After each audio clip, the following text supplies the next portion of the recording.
Hello, Rob here. In this video, we're going to be looking at the context of the UK games market, with particular emphasis on audience and technology, and basically the popularity of gaming amongst the UK population. So it's going to be covering all of these kind of institutional organizations and technology and economic factors. We're going to be looking at audiences and how they're targeted, who plays video games, are they specialist or niche, what kind of demographics we're looking at. Now, when it comes to video gamers, we all tend to have a stereotype in our head of what a typical gamer looks like.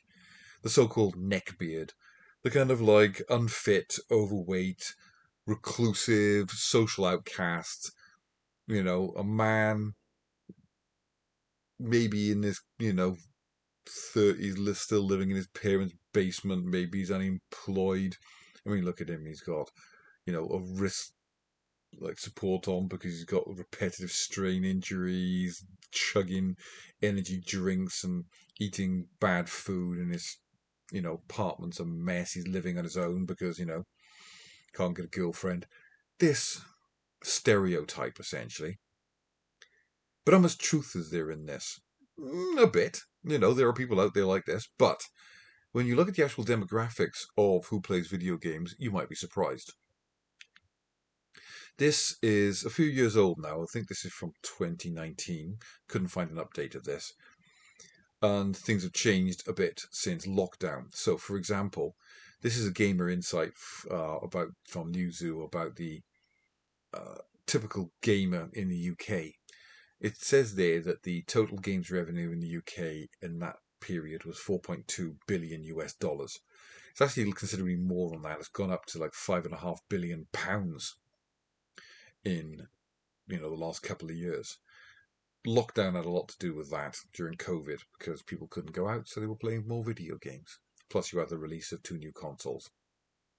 Nonetheless, there are 65 million people in this country, approximately, and 32.4 million of them play video games regularly. So we're looking at approximately half the population. Right?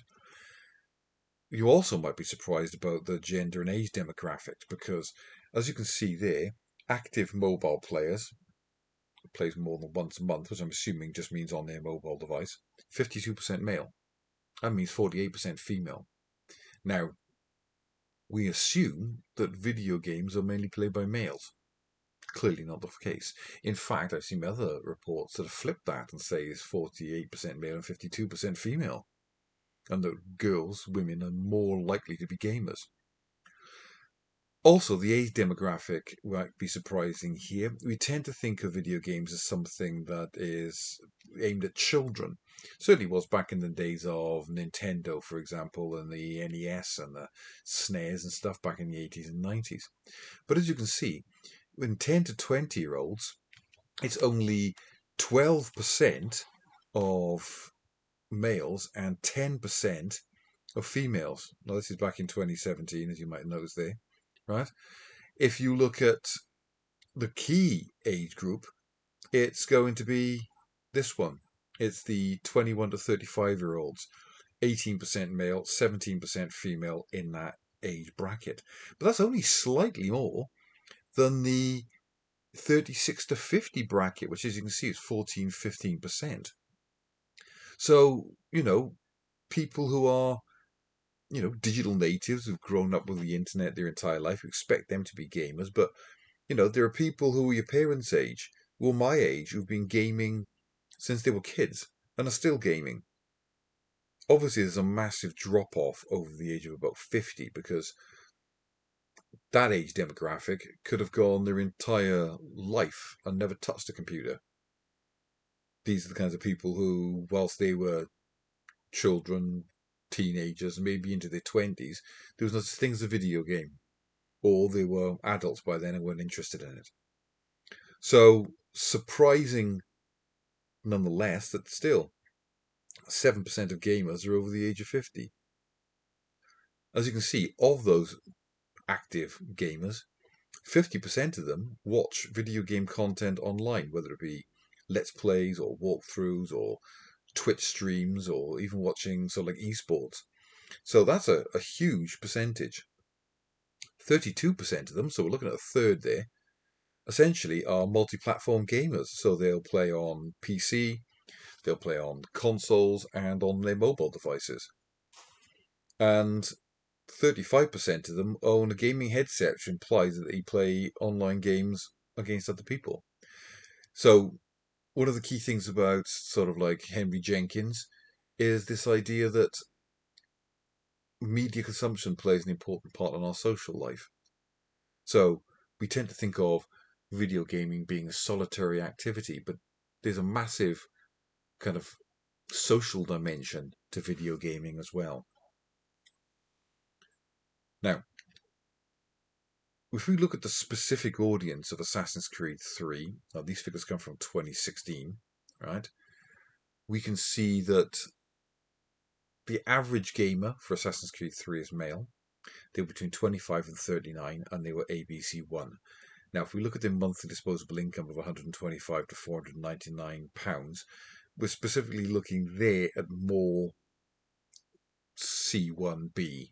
Okay, as you can see, politically overwhelmingly left wing, and they're largely living in sort of like, you know, sort of like northwest, I suppose. Well, yeah. Anyway, sort of like around Manchester. So we've got this target demographic that sort of like fits what we would expect. However, one of the things about Assassin's Creed 3 Liberation is it was trying to change that demographic, and it wasn't trying to aim entirely at men. It was trying to attract a female audience as well. Couldn't find the figures for Assassin's Creed 3 Liberation, nor do YouGov do this anymore, so I can't get the ones for Valhalla. But it nonetheless tells you something about who the target audience is. Male, 25 to 39, ABC1. Now, these are PEGI 18 games, so they've got to be over 18 to play them. So we might ask ourselves, why not younger? Well, that's not to say that teenagers and people in their early 20s aren't playing video games. But they've probably got other things to be doing with their life as well. You know, they're going out, they got maybe have more of an active social life. They are, going clubbing on the weekend or whatever, right? Once they're getting into their 25 and older, years the time they're settling down. They're getting married, they're having kids, they're saving up to buy a house, or maybe they've already got one. So, video gaming is an activity you can do in the home. You don't have to be going out. You don't have to worry about babysitters, things like this. So it fits more into the social life of an older person when you think about it. Young kids got better things to be doing.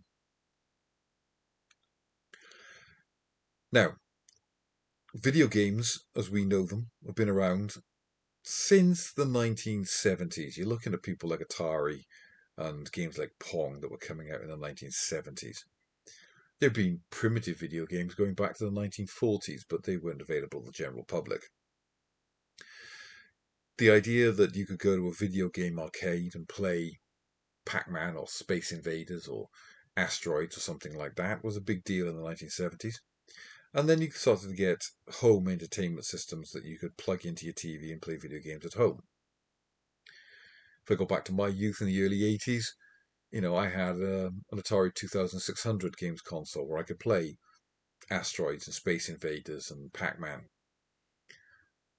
Then you went through various other generations of Sega Master Systems and Nintendo Entertainment Systems and PlayStation 1s and N64s and all these other games consoles, which were largely aimed at younger audiences and teenagers, to be fair. It was the PlayStation 1 in the early-ish 90s that really started marketing gaming to an older audience, where they thought that playing video games could be something you could do, when you've come back after you've been out in the club all night or something like that. Which is why you've got games with, electronic music soundtracks for things like Wipeout. All right, but nonetheless, the ones that are particularly significant to us start at the 7th generation, because Assassin's Creed 3 was one of the main titles on the PlayStation 3, as you can see there. The PlayStation 3's accompanying mobile gaming platform was the PlayStation Portable, the PSP. So we can see this earlier up at top and later incarnations here, smaller, more portable version. The competitor to this was the Xbox 360 and the Nintendo Wii. So these were aimed at the more hardcore gamers. The idea of these portable games is perhaps they were a bit more, I don't know, social, maybe more aimed at a wider audience. But the Nintendo Wii was heavily marketed as something for families, think Wii Sports, that kind of stuff. And the kind of games on the Wii were more youth orientated, were kind of things that were better for younger children, and you get your mum and your nan to play it. So the Xbox 360 and the PlayStation 3 were considered more hardcore gamers tools, basically. Then straddling the 7th and 8th generations, you had the PlayStation Vita. The PlayStation Vita was the replacement for the PSP, but was still around when the PlayStation 3 was still their main console. The PlayStation 3, of course, was replaced by the PlayStation 4. Compared to that was the Xbox One, and an updated version of the Wii, Game Boys. But then you started to get these streaming boxes, like Steam streaming boxes, things like that. They were basically little computers that sat under your TV and acted more like a games console than a PC. So we are particularly looking at this because Assassin's Creed 3 Liberation was one of the launch titles for the PlayStation Vita. We are currently in the 9th generation of video game consoles, when we have the PlayStation 5, and then we've got the Xbox S and the Xbox X, which is the more powerful, more professional gaming version. So these are the consoles that you might be playing Assassin's Creed Valhalla on it. Not to mention, of course, PCs. PC gaming is also a big market. More of a PC gamer myself than I would be a games console gamer. I haven't even bothered with these 9th generation ones. I've still got my PlayStation 4. I've still got my Xbox. I've still got my PlayStation 3. Which brings us to the popularity of various different games consoles. Like I said, this comes from a few years ago, so pre-pandemic. So we're looking at 2018. And as you can see, 2018, 54% of players are male, 46% of players are female. So slightly different gender breakdown than we saw earlier, but not a million miles away. The largest single age and gender demographic is 15 to 24-year-old males, who make up 14% of all players, and 15 to 24-year-old females make up 11% of all players. So you are seeing slight differences in the statistics as different people do their own research, but they're kind of like in the same ballpark. As you can see from here, 29% of people in those days were console gamers, 28% were computer gamers, so surprisingly about the same. You'd have thought that consoles would be more popular, wouldn't you? Handhelds would start disappearing a little bit by then, 11%. But what was classically on the rise were smartphone and tablet gamers, 25 and 19% respectively. So smartphone gaming has become a much bigger deal, and the smartphones have really killed off the handheld games console, which is why the PlayStation Vita was cancelled earlier this year. Sony don't make them anymore.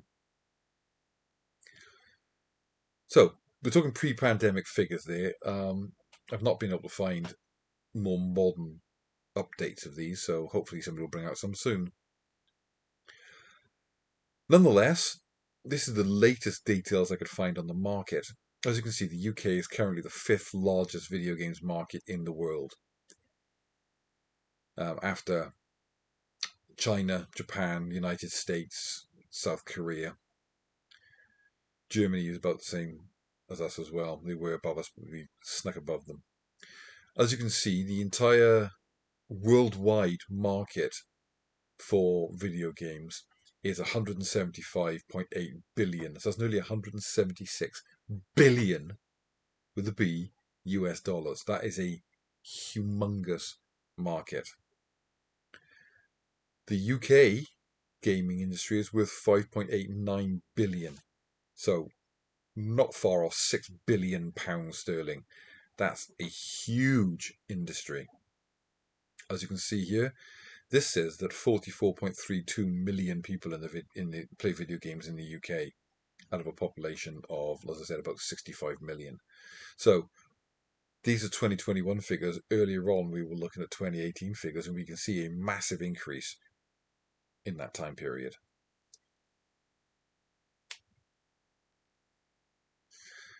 COVID had a lot to do with this.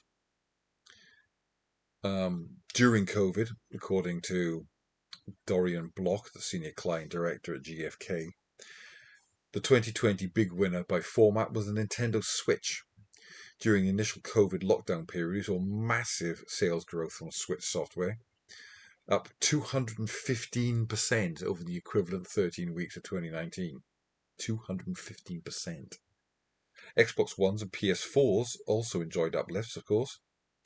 And at the tail end of 2020, we saw the introduction of the PS5 and Xbox Series consoles, whose effect will be significant for 2021 and beyond. Obviously, sales of the PS5 and the Xbox Series were massively hit by COVID because they were all made in China. And obviously, China is where the pandemic started. And when all their factories shut down, not only were they not making PlayStations and Xboxes, but there was a massive shortage worldwide of computer chips that we're still struggling with at the moment, which made it very hard to buy anything that had a computer chip in it. So the one time you needed to buy a laptop because you were at home and you had to do working from home or you were schooling from home, you couldn't get them.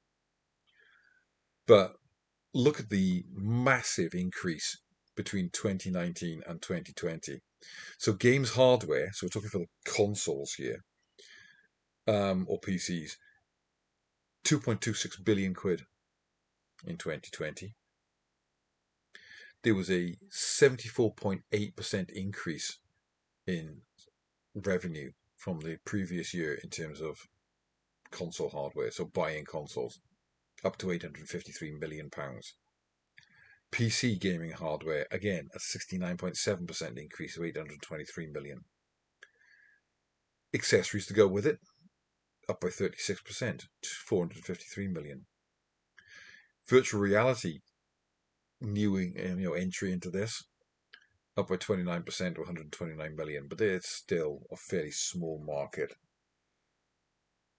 So we saw a massive increase in games hardware sale, let alone software sale, because of COVID. I don't know if you remember, but at the time, sort of like people were flipping consoles, so they were buying Xbox Ones and Xbox S, Xbox X, PlayStation 5.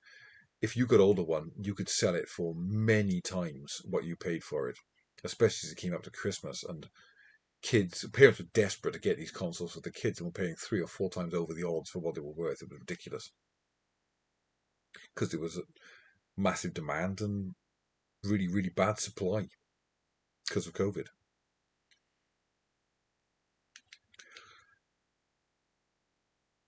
Obviously, events and venues plummeted, right? 97.2% drop because no one could go out of the house, right? So, things like gaming tournaments, esports, where you might have actually gone as a spectator and watched it live, gone. Like conventions, gone. All that was disappearing. Books and magazine sales also plummeted down by a quarter, 24.5% to 10.5 million. But we also saw a massive slump in movies and soundtracks, down to like 22%. Why? Because no one was releasing films. Cinemas were all shut. Right, so you couldn't, there was no movies and soundtracks to buy for new movies. Right. Toys and merchandising went up by 22% to £119.6 million. Streaming and video game content was worth 45.6 million quid. Here is some 2021 figures for gender. 63% of men play video games on any device versus 56% of women play games on any device. That's a significant difference. Look at this. 39% of men, most popular device is a games console. 41% of women say their most popular device is a smartphone. What does this tell us? It tells us perhaps that men are more likely to be more hardcore gamers. Women are perhaps more casual gamers. 45% of men play online, 34% of women play online. Women are more likely than men to opt for a game based around completing puzzles or quizzes. Men more likely than women to compete against others, follow a story, beat levels or challenges. Again, puzzles, quizzes. I mean, think Wordle. Think, but even gambling, online gaming, in terms of like bingo, for example, it's essentially online gaming, right? It could be playing Scrabble, could be something like that. So it doesn't have to be all World of Warcraft and Call of Duty. Video gaming is a much bigger world, whether it be you know Habbo Hotel, remember that, or Angry Birds or something that you're playing on your phone. But it could be you know solitaire, still video gaming, right? Online gaming. 66% of gamers played online. 32% played against or with someone else they knew or have met in person, and 21% of people played against people they didn't know or hadn't met.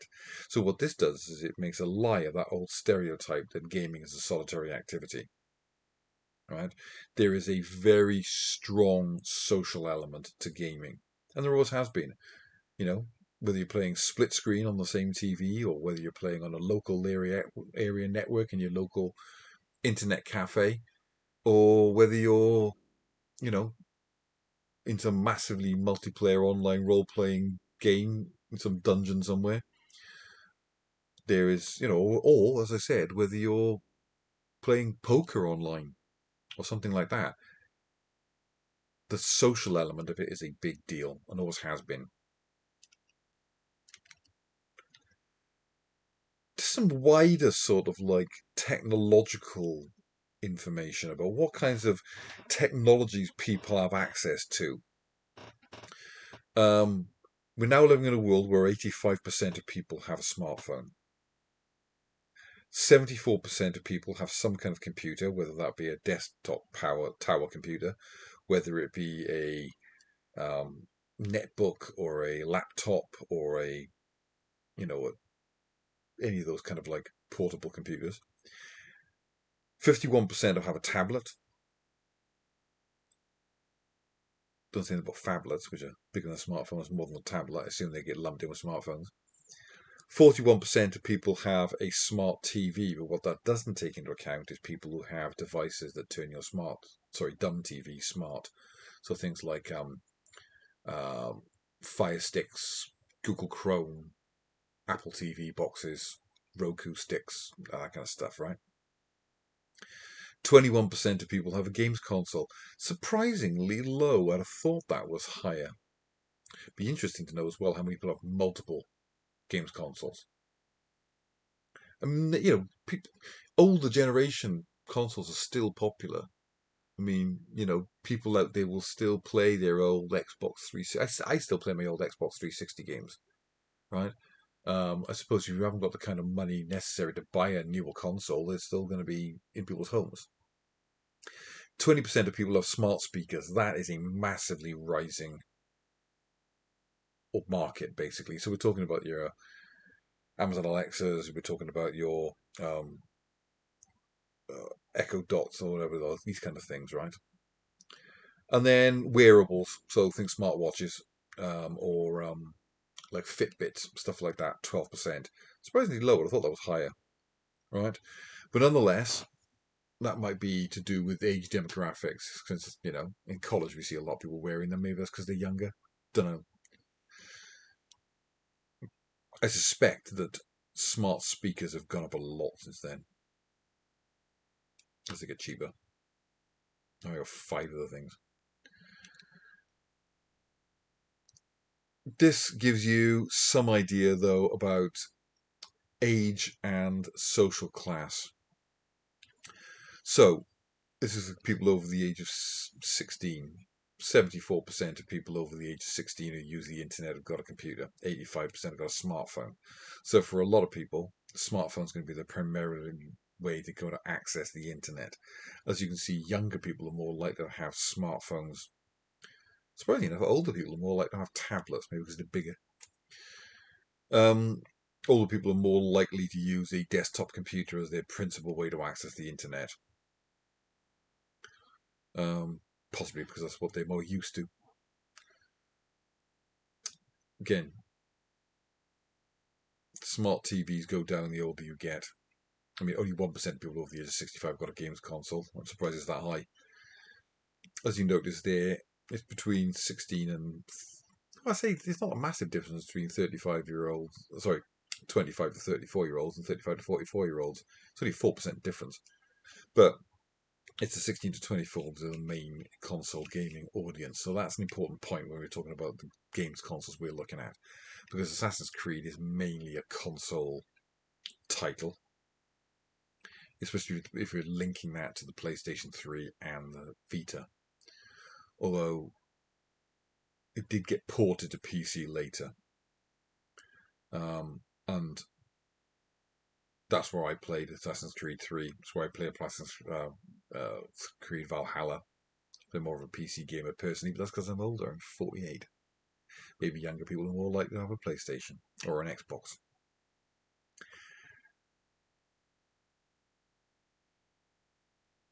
So that's an important point to think of, right?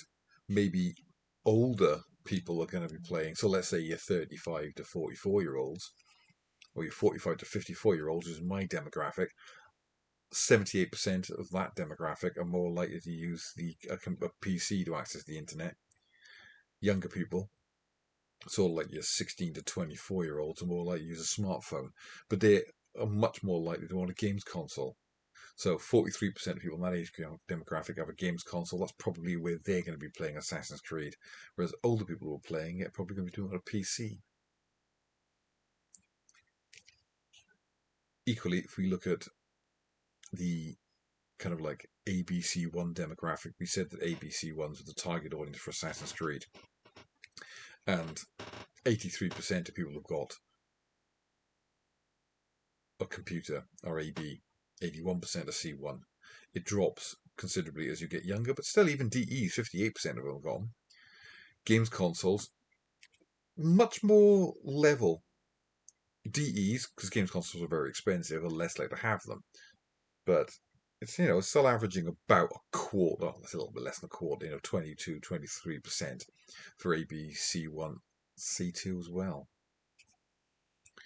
But as I said, ABC1 is your target demographic for our games because they're expensive.